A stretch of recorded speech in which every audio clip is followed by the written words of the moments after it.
Okay, so today we've got Stephanie, who is a co-author in The Ways to God, and we're going to be talking about your chapter, the writing experience for you, and all the things that you want the readers to know about you and your chapter, and why you decided to write what you wrote, and all that good stuff.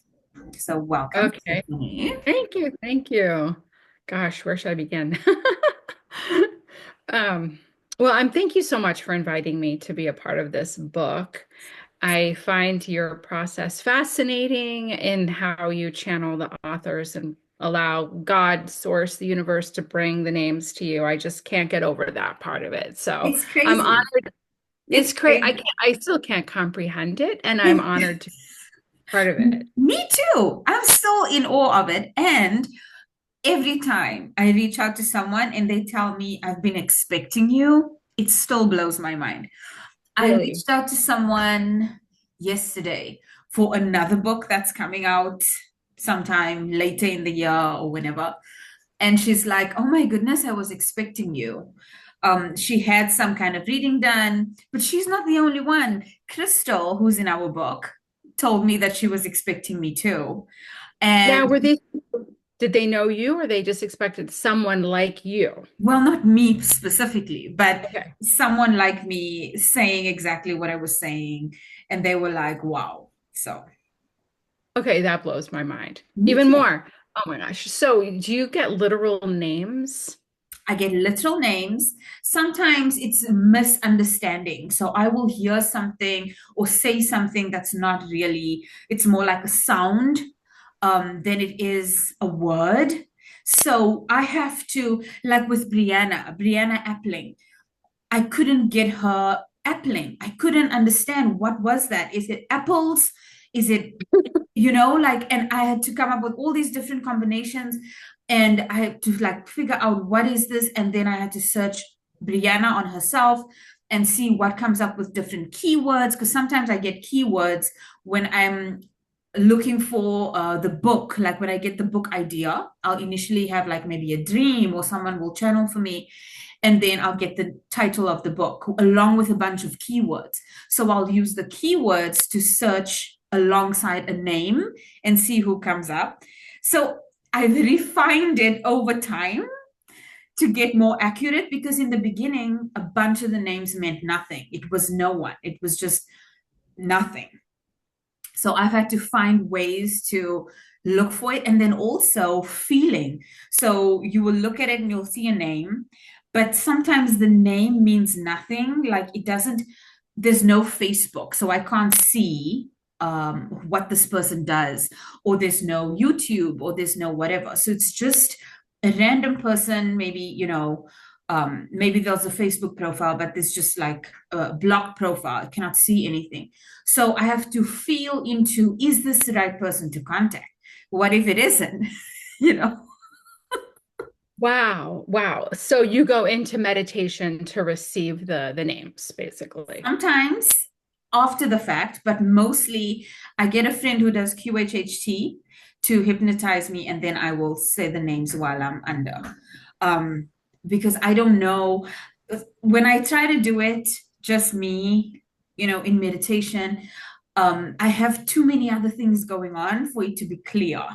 So at this stage in my process, I cannot do that just yet, but hopefully in time I'll get there, you know. It's similar anyway. Yeah, you're going under hypnosis and you're receiving the names. Yeah. That is just mind blowing. But then again, I'm a hypnotherapist. I don't know if you knew that, but and people when they go into past lives, for example, I'll say, "What's your name?" and they'll give me a name and a town and a year, and I look it up later and they give me more information too, and I look it up and I sometimes I find the actual references. So it's real. Like obviously you're tapping into that universal consciousness and that's mind blowing, really. It is. And you know what I got in the last hypnosis I was under? I will like I'll see the book cover, but then I have to strain to see the names that are on it because that's like I'm telling myself while I'm under, I don't need to do as much work if I can just read the names off the book cover. I'll just hack it. So and it's so tiny, and I'm like, oh, what is that? So That is it crazy. is, Oh my God. but it makes sense though because there's no time. So if you go to somewhere where it already exists and you just look at it, then you'll see it. So there's a This, hack. this is this is blowing people's minds, I'm sure. So I'm triply honored. I was going to say doubly honored, but I'm triply honored to be part of your creation. And I love it. I mean, look, the name of the book, The Ways to God, it couldn't be any better than that. I know. I know. So I guess I can share the what you asked me about in the beginning. Yeah. Yeah, I shared in the book, I shared my story of tragedy really when I was a child. And then with that tragedy, I decided to stop believing in God. It was a conscious decision. I know exactly where I was walking home from school at 10 years old. I remember it like it was yesterday, and I said, that's it. Then I don't believe in God. And so that was a decision I made. And I wasn't religious before. I didn't grow up with religion, Mm. and or spirituality or anything. I mean, my parents tried in the very beginning, but I was like 4 years old probably when they gave up on it. So I didn't absorb anything or know anything, didn't know anything. Mm. But I did believe in God. I thought that God was good and only goodness and stuff. So when this tragedy happened, I said, forget about it. It's not real. And so I had a spiritual awakening when I was 28. I think I was 28. And from age 10 to 28, I denied the reality of God. And then when this spiritual awakening began for me, it was a really big spontaneous opening. And I started to perceive that there was way more than I had ever imagined. And that was the beginning. That was in the year 2000. But throughout that year, I kept having these massive spiritually transformative experiences. And I wasn't yet at the, maybe I was believing in God, but I hadn't formed a relationship with God. And I wasn't yet believing in Jesus or angels or things like that. It was just this notion. And during that time, I didn't even put this in my book, but can I share one of the spiritually transformative experiences I had that year? And I think it's cool because it's like first I had the opening, then I had this experience, and it all just keeps on connecting and connecting. And I think this is what happens to people once they have an awakening.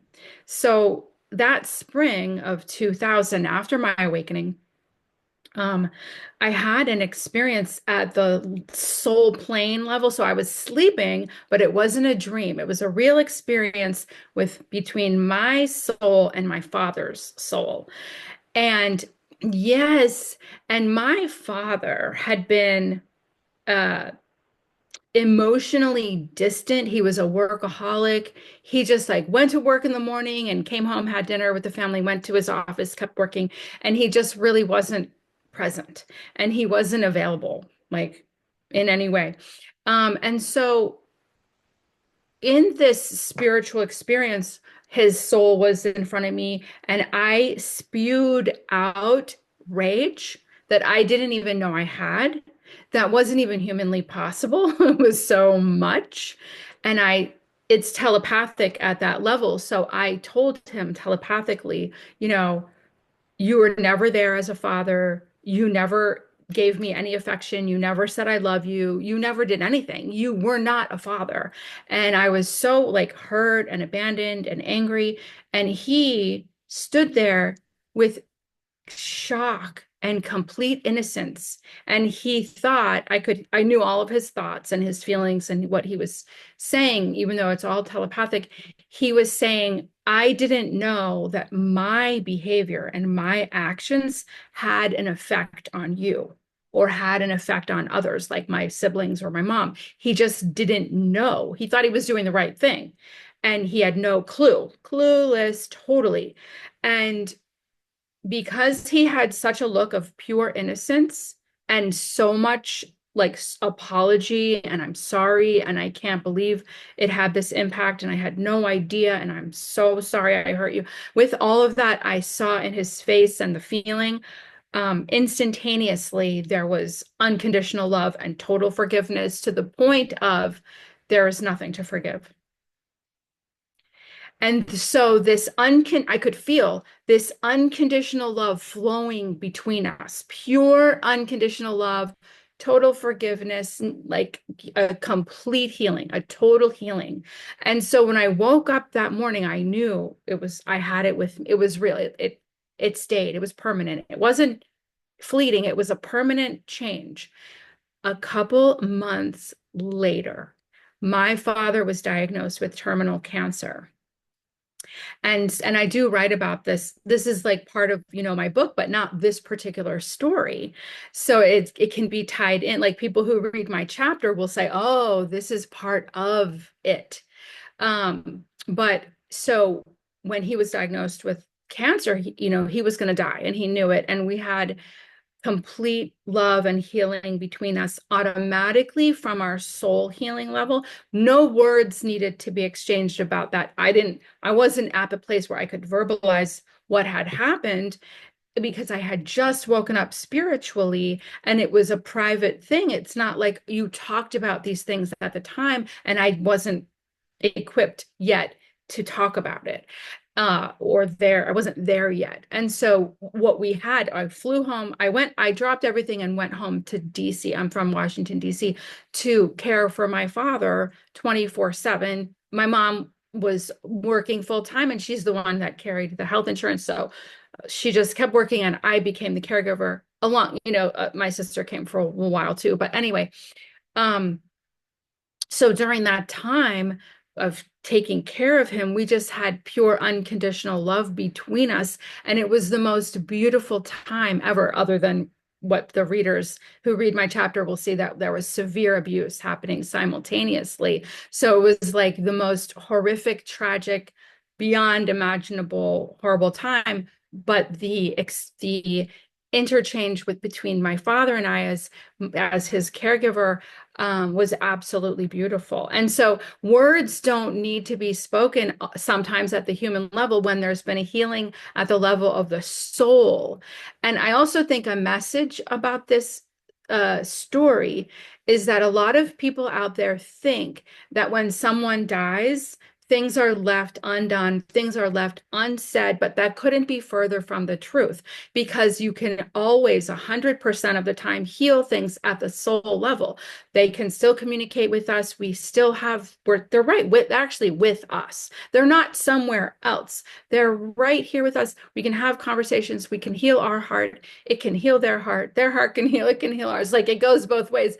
And so, it doesn't matter, he and I didn't talk about it, but it happened. And so his love was flowing to me. My love was flowing to him, and to the point that when I was taking care of him, we were telepathic. We had several instances where we spontaneously said the same sentence out loud at the same time. We would look at each other like, how did that happen? And they were complex sentences that some of them weren't relevant to whatever we were experiencing. But we were thinking it at the same time when we said it. So we were so in sync. But anyway, that was one of the very big spiritual transformative experiences I had during that time. You're on mute. Oh, That there you is go. just, I am, it always makes me so happy. And I feel so like there's this feeling that comes over me when I hear stories like this, because I also had a very difficult relationship with my parents when I was younger. And there was a lot of, like you say, things that happened, and you, on a human level, you don't speak about it, you don't address it, but then you have an experience where everything is healed and forgiven, and you feel it from them and you know it for yourself, but you cannot explain the experience itself because you don't even know when exactly it happened. Like, you, for you, it happened in this dream state. Well, not exactly a dream state, but on another level. For me, I don't know if it happened over time, just as I was working on myself, or when, but I knew there came a point where I needed to forgive to move on to the next level of my own journey, you know? Because you hold on to so many things and you start to feel heavy, and you know that I need to let go of this so that I can experience the next thing that's on my journey now, or the next thing that's relevant for me in my experience. And it's such a feeling of relief almost, because you don't have that, like, not a burden really, but you don't have that inner feeling of like uneasiness, like uncomfortable, you know? You just feel at ease. Yeah. Yes, it was the best feeling because, with my dad, because like, he was pretty guarded emotionally prior to this, but when he was diagnosed with cancer, I was on the phone with him and we were both just sobbing. It was really hard to get the words out. And I said to him, I love you, which I had never said before because he had never said it to me ever. And when I said, I love you, he just started crying and crying and crying. And I could feel him so deeply that he just felt so much gratitude that even though he had never said it and hadn't been that close since I was really little, I felt like we were close when I was little and then distance happened, that he was just so full of gratitude and lots of deep feelings. And then he kept crying. And then finally he could say, I love you too. And it was like something just, I mean, I'm sure it sounds weird to families where they say that and it's normal. It was never said to me by either parent. And so for that to happen, it was just so beautiful because we both knew like he is gonna die. I said it first and it was just beautiful. And then I came home and took care of him and it was like this incredible love. And we went to this healer, an energy healer that had been well known at the time in the area, by word of mouth. And so we went, and I brought him there. I brought him to all of his appointments. So I was just sitting in a chair while he was sitting in a chair with the healer, in the same room, but I was just to the side. And the healer was feeling energy and he felt energy toward me. And he said, like between my dad and he said, the two of you have a very strong connection. And my father just started crying. And he said, we do, we do. And those words had never been spoken between us ever. And it was beautiful for me to witness that he felt that and he knew that because I had always felt that, even though he was distant and we weren't close, I knew. And this is what was interesting. I had, the QHHT you talked about, quantum healing hypnosis technique. I do something similar called Life Between Lives hypnotherapy, a la Michael Newton. Your version is Dolores Cannon, but it's very similar. And so I had had a session years prior to this, and I had asked the question, who's in my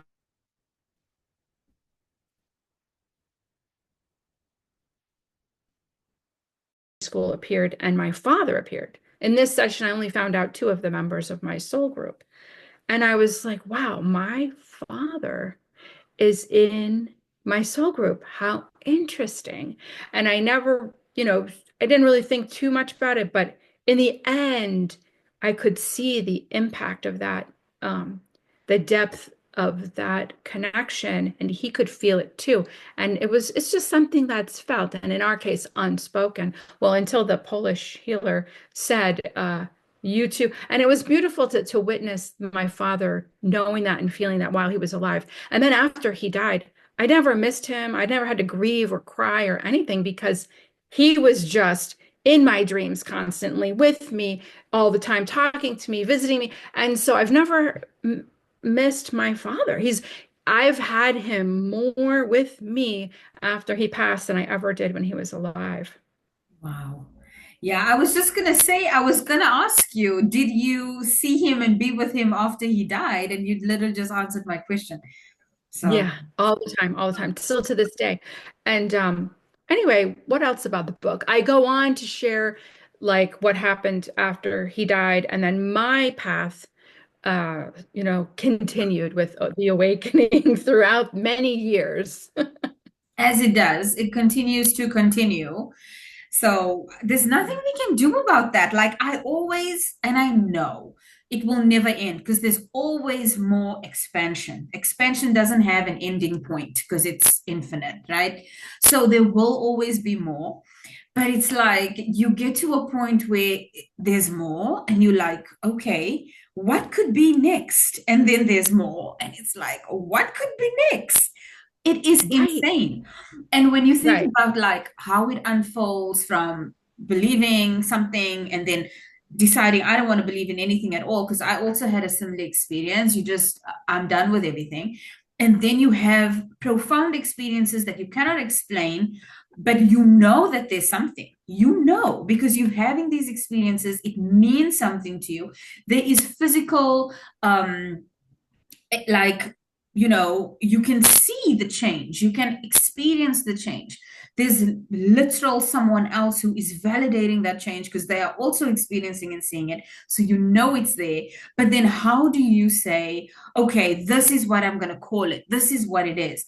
There's so many things, there's so many options, there's so many different modalities and methods and religions and spiritual belief systems. It's like, how do you find yourself in your awakening process among all of this noise?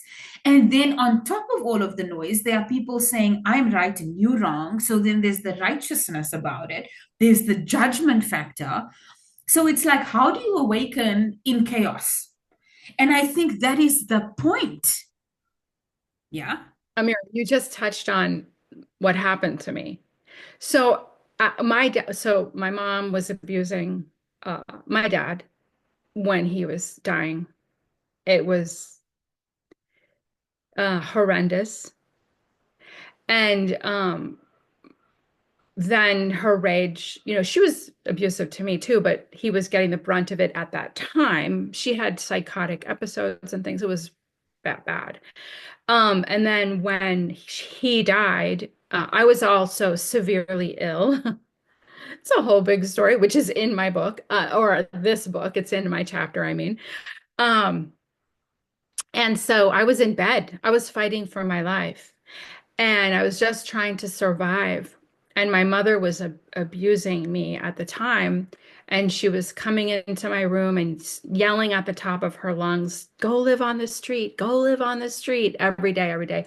When I was just like on a mattress, on a floor with nothing and just trying to live, like survive and live. And you said, how do we awaken amidst chaos? While I was in that bed fighting for my life, God found me. I hadn't yet made had that connection. I had a spiritual awakening early in the year. I had, you know, trauma and chaos for the rest of the year. And then Um, well, he died on December 17th, 2000. So it was really in 2001 that God found me while I was in that bed, just suffering on every level imaginable. I explained it in the book, but it was like all I had was me, and I would just lay there. And what started to happen was that I started to feel God for the first time. And it was like I call it God found me because I wasn't seeking. I was just suffering, and it happened. And so I think it's important too for people not, I think seeking is good, but these profound things happen when we're not seeking. They can be very spontaneous. And so what I would find is that I would be laying there, and it didn't feel like me. It felt like God, which was coming to me from out there. It's hard to explain, but finding me in the internal space, as if the internal space was vast, and that's where I was found. And it was like a connection. It was love. It was joy. It was bliss. And so I would have this internal bliss feeling amidst total suffering. And it was like an exhilaration almost inside, and a joy that was only found there versus whatever else I was experiencing, and even in my body because I was so sick. But I remember writing in a journal, about this new bliss I was feeling. I knew it was God. It was not confusing to me at all what was going on. I knew what was happening. So that was my introduction to God after being an atheist for so many years. Wow. That is amazing. I know that feeling you're talking about. I felt it a few times, but there was once where I knew what it was, because the other times it's like you just have this feeling and it's like, oh, that felt so good. What is that? And then you try to go into meditation to feel it again. And sometimes you get a little bit of a glimpse of it, but then it's not that full experience. And so I was giving birth to my daughter, and this was almost 7 years ago. I had a wonderful pregnancy. I had a wonderful labor and everything. I had an unmedicated birth. So it was not difficult at all. I had no complications. Everything was going perfectly fine. And there was this moment, like during the pushing phase, which wasn't even long for me. I swear to you, she was out in 4 pushes. But there was this phase where I felt nothing. I was just so calm. I was just so warm. I was like full, and I was so glowy. I use the word glowy because I felt glowy, but I don't know how to describe the feeling I was feeling. I felt like I was glowy, like there was a light inside of me and it was glowy. And they telling me, okay, you're having another contraction, you can push now. And I'm like, okay. And they like looking at me like there's a woman 3 doors down who had her third kid or something, and she is just, out of control with pain. And I'm just like, okay, and everything's fine. And then she comes out, and it was beautiful, and everything was perfect. And I'm like, and I can still picture her. They put her on me, and I was just in that afterglow of all of it. And I knew that this is not something everyone experiences, because purposely stayed away from all the horror stories prior to that, because this was my first child. So I did have some fear. But I knew that this is not something everyone experiences, because no one talks about it. They talk about all the bad things, but no one says like something like this happens, or like they have no pain. And till today, when I tell people I had a pain-free, unmedicated birth, they look at me like, what? Like, how is that possible? But it was.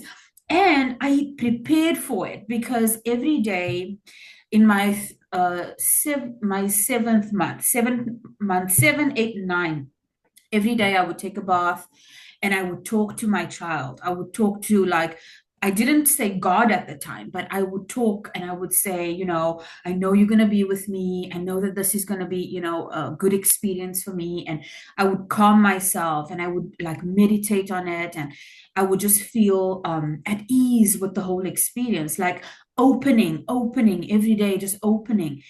And I was so open, like she literally just fell out, I guess. It was so amazing. So that was one of my most wow experiences, and I share that in my chapter too.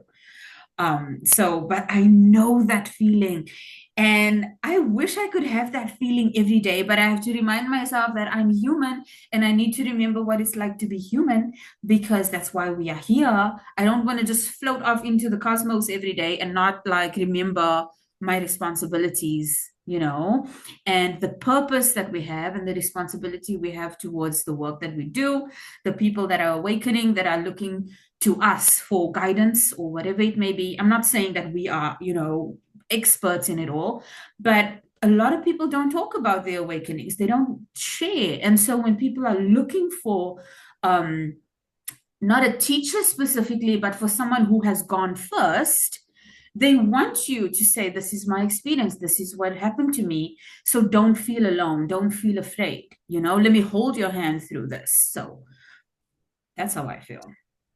Yes, completely. Your birth experience is amazing, amazing. And it's so Yeah. interesting because I taught hypnobirthing for 10 years. What you did was preparing for it is what we teach in that class. And I did hypnobirthing for my the birth of my son, but I did what you did, unmedicated, no interventions, totally natural with a midwife, and I had pain all 21 hours of it. No escaping the pain, even though I tried so hard to relax, and I did relax, but my God, was it excruciating. So I didn't have that, divine. You had really, literally like a divine God experience with that Yeah. birth. I did have pain too in But the early at the stages end, of labor and so, but at the end, that's when I was expecting it to be the worst and it just went away. So that was what I was like expecting this huge, I don't know, me to freak out or something, but it wasn't that. So that was, yeah. yeah, because it is the most painful. That's when I was screaming. I was silent the whole time. And then I wanted to do hypnobirthing to bring my son into the world in the most calm, stress-free way. I didn't want to bring him any trauma from birth. I wanted him to come into this world with this quiet, loving, gentle experience. But my God, did I not give him that. At the end, I was screaming at the top of my lungs, like literally when he was coming out, and I felt so bad because I didn't want to give him that experience coming into the world. But I mean, we cannot we cannot control everything, just like you couldn't control your divine God experience at the end. I couldn't control my screaming either. Wow. So with your son and growing up, what did you teach him about God and religion? Did you share anything specific with him about a religion, or did you just allow him to find it for himself? I allowed him to find it for himself. No religion, but I have no religion, and I never have, and I don't believe in religion, personally. And so he didn't get that, but he did get from me spirituality from day one and God, from day one. Although I didn't teach him, or it was more through my example. So he very naturally grew up with it, and interesting. There are a couple interesting stories. One is that I was told I had a medical intuitive doctor, and he had said to me, "You can't get pregnant now because you will absolutely 100% have a miscarriage. So you have to drink this herbal tea and do these things to like make sure your uterus is going to be able to carry." He said that like I had a low thyroid and that's why I would have a miscarriage. But anyway, right after that, I got pregnant. I don't talk openly about this. I'm gonna just say it right now. It was like a light conception, which is AKA Immaculate Conception. So I had told my husband, we cannot get pregnant. See, it's interesting because I wanted to get pregnant, and I told him at the time, he's my ex-husband now, and he said, "Well, let's wait a while. We just got married a year ago." And I said, "No, you don't understand. I have to have a baby right now. I have to have a baby right now." And I realized after it was my son's soul coming, and because the feeling was so sudden, I never was thinking about having a baby. I thought, oh, one day, that'll happen in my future. But all of a sudden it happened where I knew I have to have a baby right now. So then I had the medical intuitive doctor session, and he said, "No, don't get pregnant now." So then I went back to my husband. I said, "Never mind. We cannot get pregnant now." So I purposefully didn't. You know what I'm saying? Purposefully was like, there's no way I'm getting pregnant because this doctor said I need to heal first. So there's no way. And then next blink of the eye, I was pregnant. And it was impossible. That's why I call it a light conception. Impossible. So I went back to the medical intuitive doctor, and he said to me, "Stephanie, your baby has brought in a gift of spiritual healing for you, and you are cured." I was actually taking a very low dose, a natural thyroid hormone, T3, and it was just for a temporary, I was under a doctor's care to temporarily do this protocol. I didn't need to be on it permanently, but I still wasn't fully well from my adrenal fatigue that I talk about in the chapter that I was suffering from when I was fighting for my life. It was so bad that I really was fighting for my life. So anyway, and this was a few years later. This was 2004 when I got pregnant. So I was still healing. And so this doctor, the medical intuitive said my son brought a gift, like a miracle of spiritual healing in, and I was cured and I could stop taking that thyroid medication. Most women, when they're pregnant, if they're on thyroid medication, they have to increase the dose. Mm. He told me, you don't ever have to take it again. I was pregnant. I stopped taking it and I never took it again, and I was healed. And so my son, you asked the question about how I raised him. I always told my son the story of how he healed me when I was pregnant. Not always. I don't even remember telling him, but he knew because he would tell me, remember, mom? And so I would say, yes, that is absolutely true. You did bring in a spiritual healing for me, and I was healed by you when I was pregnant with you. And so that was the ingrained spirituality of how he was brought up. And then the other part of it is that I'm an energy healer. And so one of the stories that just is incredible is that my son had gone through like a little stomach virus, and then after that ended, he was covered in hives. And I had called the nurse's line, and the nurse said it's very common after a stomach virus because it's releasing toxins that a child will have hives, because I didn't know what was going on. So she explained that part to me. But what I did was I put my hands on I did energy healing on my son with my hands on him. And if my hands were on him, he would stop crying and stop feeling pain. Had 100% relief. And as soon as I took my hands off, he would start crying and saying, and he was old enough to remember. He wasn't a baby, he was 7 or 8 or 9. He was like 7 or 8 at the time. And he would start crying and it would hurt. He'd say, no, no, no, mom, put your hands on me. You have to keep your hands on me. So he knew that my energy healing would help him 100%. So for like 3 or 4 days, I literally had to keep my hands on him the whole time. Anytime I had to get up and go to the bathroom or get food for either of us, he would be crying in pain until I could get back and hold my hands on him. So he grew up knowing about spiritual healing, about energy healing. And we didn't do any over-the-counter drugs or pharmaceuticals. It was only homeopathic remedies. And so he grew up in that natural way. Now, I will say, who knows in the future if this will change, but he's pre-med now in university. So we're not even gonna like go there. He'll find his own way, but that's how he was raised. So yes, spirituality and God intertwined with everything, but not directly taught to him.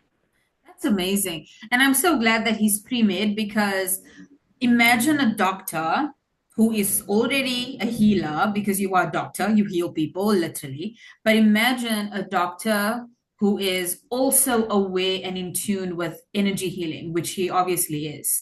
Well, Um, I pray because the medical route is different, and I'll just say he's going down that route. You know what I'm saying? I'm well, not maybe happy about it, but maybe that's just his journey for now. And it maybe is, and that's necessary. Yeah. I agree. He'll find his way. It's his own journey. Yeah. I don't say a word, and he has to find out for himself whatever he's gonna do. And so I'm more naturally minded, so I have a little bit like, I hope he finds the best way, but it's completely up to him. And you know what? The best part is when I don't even want to say believe, because believe is not a strong enough word. When you know God, you know that you don't need to push or interfere or kind of, you know, maneuver him in any direction, because it is so perfect in the way it works that it is already perfect. This is just you witnessing his process, but his process is perfect, and so is yours, and so is everyone else's, you know. I agree with that 100%. That's Yeah. how I think as well. Yeah, there's no anxiety. There's no, and sometimes, yes, the humanness in us will come out and say, oh, I'm anxious and I'm fearful and whatever. And that's fine. You stay there for a couple minutes, but then you shake it off because you know, I know God. And I know that this moment is perfect, even though I can only see this tiny little portion of it. My humanness, my ego, my caveman brain, whatever is freaking out. But so be it. I'm going to sit in this feeling and I'm going to know that God's got me. He's got me. I feel exactly the same way. I actually love the journey because it's a journey of discovery. I've been through it and I know he's going through it and it's a beautiful thing to witness because I can't wait to find out. Even if he's a medical doctor, fully immersed in the medical field, I know he's going to do great things because he's a brilliant star. He just is. And so I'm not worried about it at all. It's just you know, in the beginning, I was like, whoa, that's not how I raised him. But then again, because he grew up the way he did, and he encompasses all of that and more. I don't even know how to explain it, but it's gonna be beautiful. The whole journey is gonna be beautiful. Yeah. I'm not worried. Yeah. And God works through people without them even knowing it. Like even atheists think they don't believe in God, but by them being so open about being atheists, you actually awakening people and you don't even know it, you know? Oh my God, isn't that it's so interesting. Yeah. Yeah. Yeah, every single person exactly the way they are is exactly the way they should be.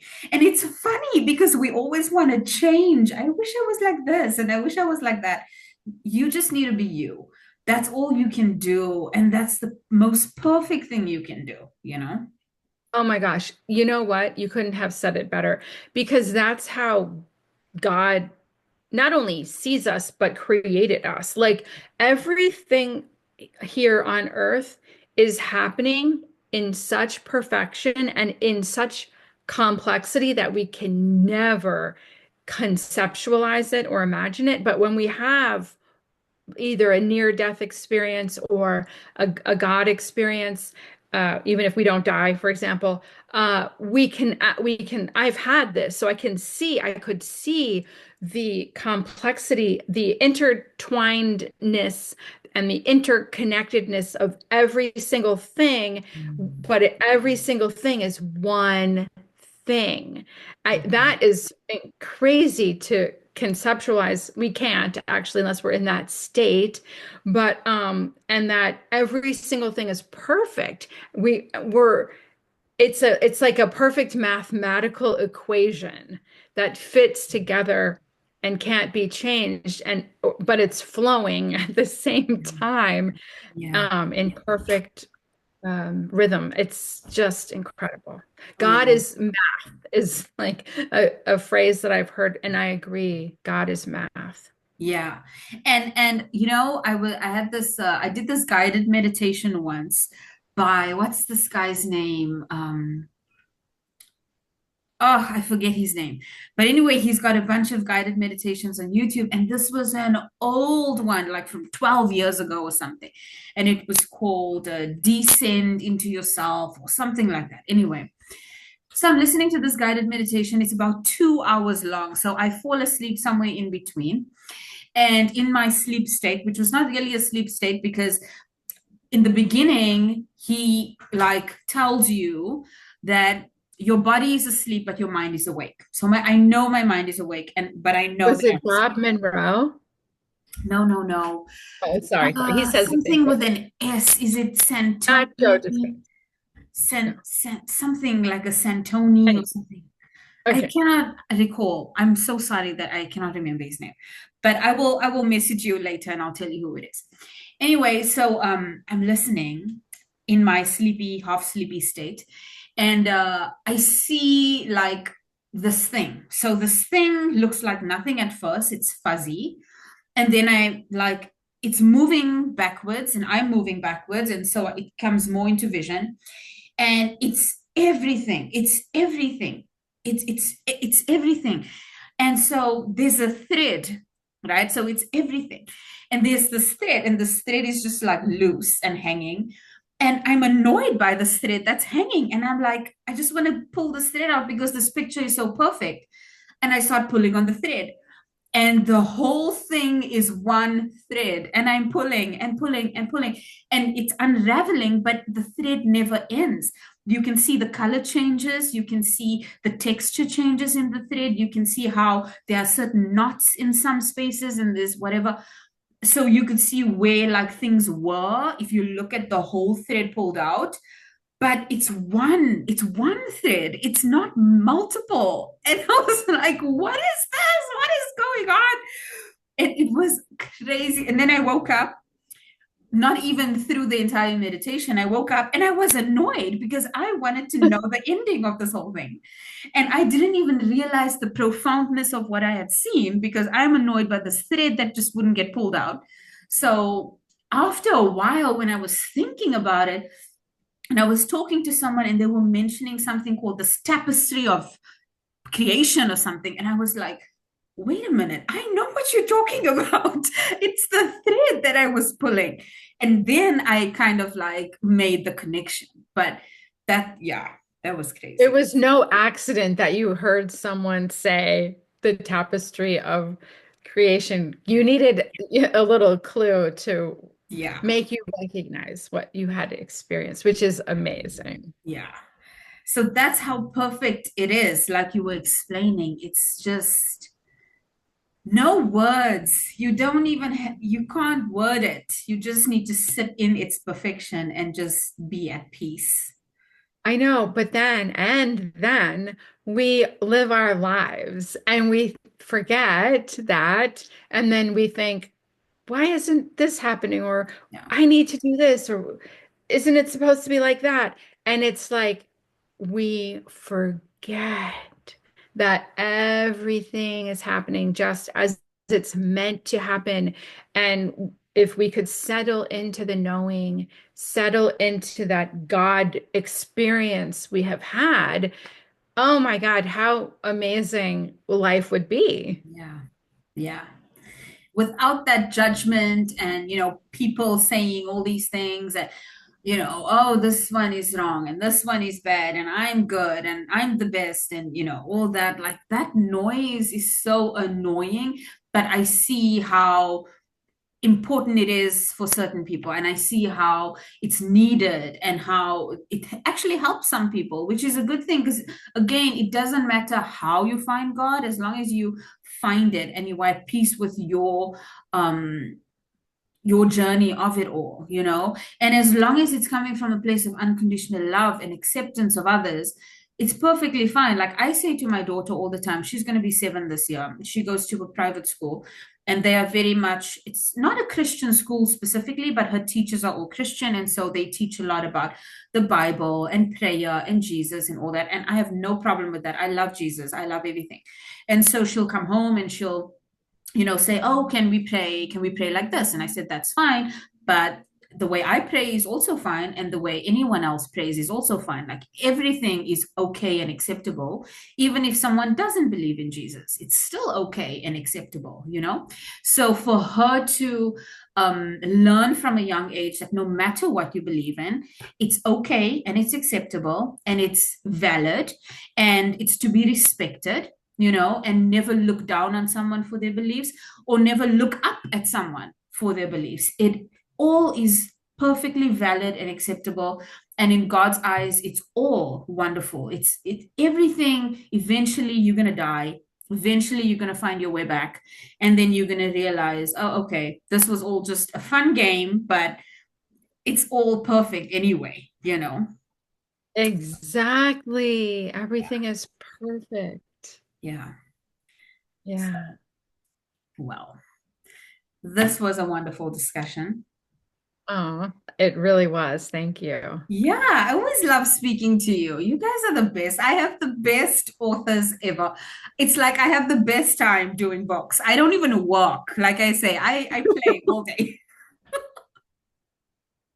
It doesn't feel like work. I mean, I can't speak for you on your end because you're doing so much more so many more logistical, creative things on your end of it to put the book together. But the fact of the matter is, for the writing part, I mean, in a way it felt like work because there's a deadline, right? But if you feel like writing your story, that doesn't feel like work at all. And when I was writing my chapter for this book, I proclaimed for myself, finally, for the first time, I am a writer, because I have a chapter in another book, but I never thought I was a writer. I never proclaimed it, but this time I was like, that's it. That's it. I'm giving myself this title. And then now I do want to, I've always said it, but now I seriously do want to write a whole book Yeah. at some point with all of my stories, because I have so many. Yeah, and you should. And you'll see the even though the process is kind of similar, just a little bit longer, you'll see that the process within is different. It's like, especially when you have to think about your experiences and actually like process them in your mind, like, okay, so this happened, and what change did that have on me? And how did that affect my other decisions? And then how do I find the right words to describe this experience? It's like that whole journey, when you are done, you are not the same. Actually, chapter by chapter, you are not the same because you even need to, you outline. And in your outline, it will have a flow, a certain order of things. You will realize, like, when you get to the end, you'll be like, oh my gosh, I want to go back and change everything I just wrote because I'm not the same person. And you need to slap yourself on the wrist and say, no, this is perfect as it is. Because, like, you need that process, and that process of you becoming is the process of the book becoming. And that's why a lot of authors make the mistake of going back and changing things. And then they go finish it and they go back and they change things and they never publish. They're always in that cycle and that loop because they don't realize I'm always in the process of becoming. So as I do, so does the book. And so it never finishes, it never ends. That's why I've started my book like two Yeah. times and not gotten that far into it. And Yeah. you're right. Oh my gosh. And in writing this chapter, I had to sometimes like stop and just Mhm. like have like these epiphanies and these aha moments and these realizations and this healing and like, oh my God, and that's why I did this and that's why I was like that and then that's why that happened and then it's all stringing together. I'm like, oh my God. So it's a very cathartic healing process to write the book. And like you said, you're not the same person at the end. You're a more healed version of yourself just because you have a higher awareness and a higher understanding of the bigger picture. Yes, absolutely. And I'm so lucky with you guys, you authors, because all of you are in a place of healing and on the journey of healing. So you understand where you are at and you know what that means for you. But I've worked with people before who believed and who thought that they were healed, but they weren't. So when they start writing and it brings up things that they are not, that they thought they healed, but they didn't, and it's bringing up certain things that make them uncomfortable, they projected a lot of it onto me because I am the person who's guiding this experience, right? And so I've had a lot of authors, not a lot, maybe two, um, completely freak out during the writing process where they just want to shut everything down. They're not interested. They would just be like, I cannot write anymore. And they would say things like, well, if I'm not good enough, just remove me from the book. If my experiences are not good enough, just, delete me from the book cover. And I'm like, no, don't throw tantrums. I will help you. You are healing. This is healing. It's uncomfortable, but don't freak out. It's okay. We are all in this together. Know yourself and know where you are at. Because now you're going to start writing. It's different than when you just start speaking about experiences. It's different when you just start journaling about them. Because you also know obviously, you know it on a physical level, but you know it on a deeper level that this is going to be experienced by others. They're going to read it They're going to internalize some things. They're going to make decisions in their own life based on something I read. I read this somewhere in someone's chapter, and it's going to be your words. So you know the impact it's going to have down the road, and you feel not good enough to have that impact on someone. And so now you kind of like freaking out about it. So there's a Well, lot. it's really good that you recognized what was happening with the authors and that you weren't taking it in. You understood it was a projection in their own healing process and difficulty they were going through. Thank God for that. And that hopefully you could guide them into feeling, better about it rather than taking it on. That's so what a gift you had for yourself Yeah, going I through mean, that. I thank God every day that He made me exactly the way He made me, because I would not be able to do the things I do without the gifts and the talents that He's given to me. I promise you, like, because it's difficult when dealing with people, and one on one, it's okay. If I'm working with Stephanie and you doing one book, it's all good. I deal with you, we work on things.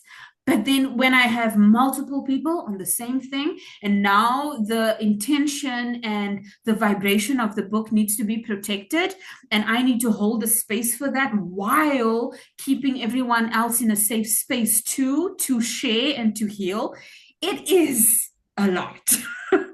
So, Whoa, I had no, no idea that that was part of, your experience with, putting these books together, that that could happen. Oh my goodness.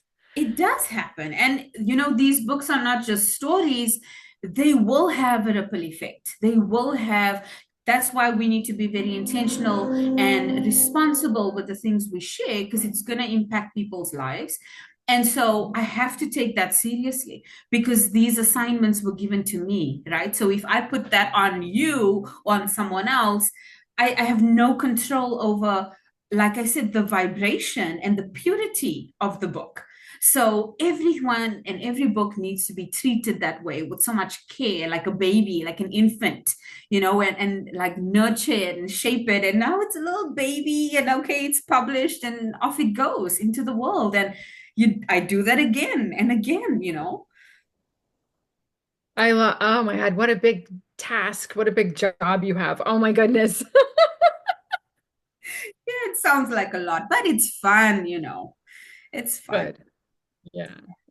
Good. I'm glad. I mean, thank God you're doing it. Thank God you're doing it. Because you're giving me the opportunity and other people the opportunity to get their stories out there to be read. Yeah. And it's important. Everyone's story is important. Like I said, it's this perfect tapestry. Everyone has a piece to play. So if we all just share, there'll be so much more room for love and acceptance, instead of like hiding and just judging silently. I think that really is what's damaging a lot of us, where we don't share, we don't speak. Oh my gosh, you're so right about that. Yeah. Totally. It's so liberating Yeah. to write, to get your story out there, to be heard, to be known and seen. And um, sometimes people ha project, what their own thoughts or ideas about you, but if they hear your story, then they can understand. Because that happened to me when I was sick.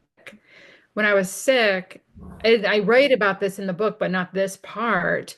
I was thinking about going to an acupuncture school for a master's in acupuncture at the time, but I was so sick I had to drop it. But in the meantime, I went to this one class, a nutrition class, as a prerequisite. And I mean, I was so sick. I would show up there like with withdrawn, because I didn't want any kind of noise or stimulation was too much for my nervous system. I couldn't really interact with people in a normal way. It's hard to explain how sick I was, but I just wanted to show up, like listen to the professor and like take my notes and leave. And so I was just not my normal self. And then it came time for in this semester for presentations, and mine was on adrenal fatigue. I didn't know I had adrenal fatigue when I was in this class until the professor started talking about it, and I didn't know what she was talking about, and I didn't know I had it, but she wrote the name of the her doctor on the board, and this is actually in my chapter, but I ended up looking in a magazine and seeing the same doctor, and I was stunned. I was like, wait, this is the same doctor she wrote on the board. And then he listed all the symptoms. And I said, wait, I have all of these. And I didn't understand what she was talking about in class. I didn't know what the words were or what she was describing. She didn't. And then, but when I saw it on paper with all the symptoms, I was like, oh my God, that's describing me exactly. And so I ended up going to this doctor. He saved my life, but that's why I was in that class. So, but the point I'm making is that once we got to the time in the semester with to do our presentations, I found I had been to the doctor and I found out what I had. Bless you. And I ended up doing my presentation on adrenal fatigue. And so when I stood up in front of the class, sick, it's hard to describe. Like I'm vibrant and healthy now, so it's hard to explain, but I was so sick then. And I started talking and I started sharing my story. And the way that I was going to explain adrenal fatigue from the medical and nutrition side of healing it and what it is, the scientific side, right? But I opened up my presentation with my story. I said, I just took care of my father who was dying. My mother abused him. My mother is abusing me. I'm in the home and I'm going through all of this. And from all of this, I had already had it before any of this happened. So it's an illness that progresses over years. It's not just a sudden thing. It's not like, but anyway, but I got so bad then through all of that stress and trauma that I got to the end stage where you could die from it. So which is not very common because most people are not gonna let it doesn't get that far for most people. So if people have adrenal fatigue and they can't understand how you could die from it, well, I'm a case where it did get that bad. So anyway, so I opened up with my story and then I went into what I had, and everybody they were just like listening to me, and it was like enthralling to them. They were drawn into my presentation and what I had to say. And everybody at the end of the class said, Stephanie, like I hate to, I don't want to use the bad word, but one of them was like, I thought you were a bee, And I was like, oh my God, really? Because like I said, I was so like inward and like not talking to people because I was just trying to like survive and breathe and stay alive. It was so hard for me to be there. But they all came, like they all just flocked to me with so much love and compassion and understanding. And they had no idea what I was going through or why I was like that weird girl sitting in the, not interacting with anybody and just like different from like a normal person, just not out. Like I'm very vibrant and vivacious and I talk with my hands and I have a lot of energy, but not in that time. So my point is people can project their ideas upon you or make assumptions about you without knowing your story. So when I opened up and told my story, um, the response, it changed everybody in the room. You could see it on their faces. They all were like, we had no idea. We thought you were this. We thought you were that. I didn't even know people were thinking anything about me, but that was also surprising to me that they had those thoughts. But now they were all like, just, I'm telling you, showering me with so much love, so much support, so much compassion. And they wanted to help me. They were like, you need to get out of that. You need to leave your mother. You need to get out of that house.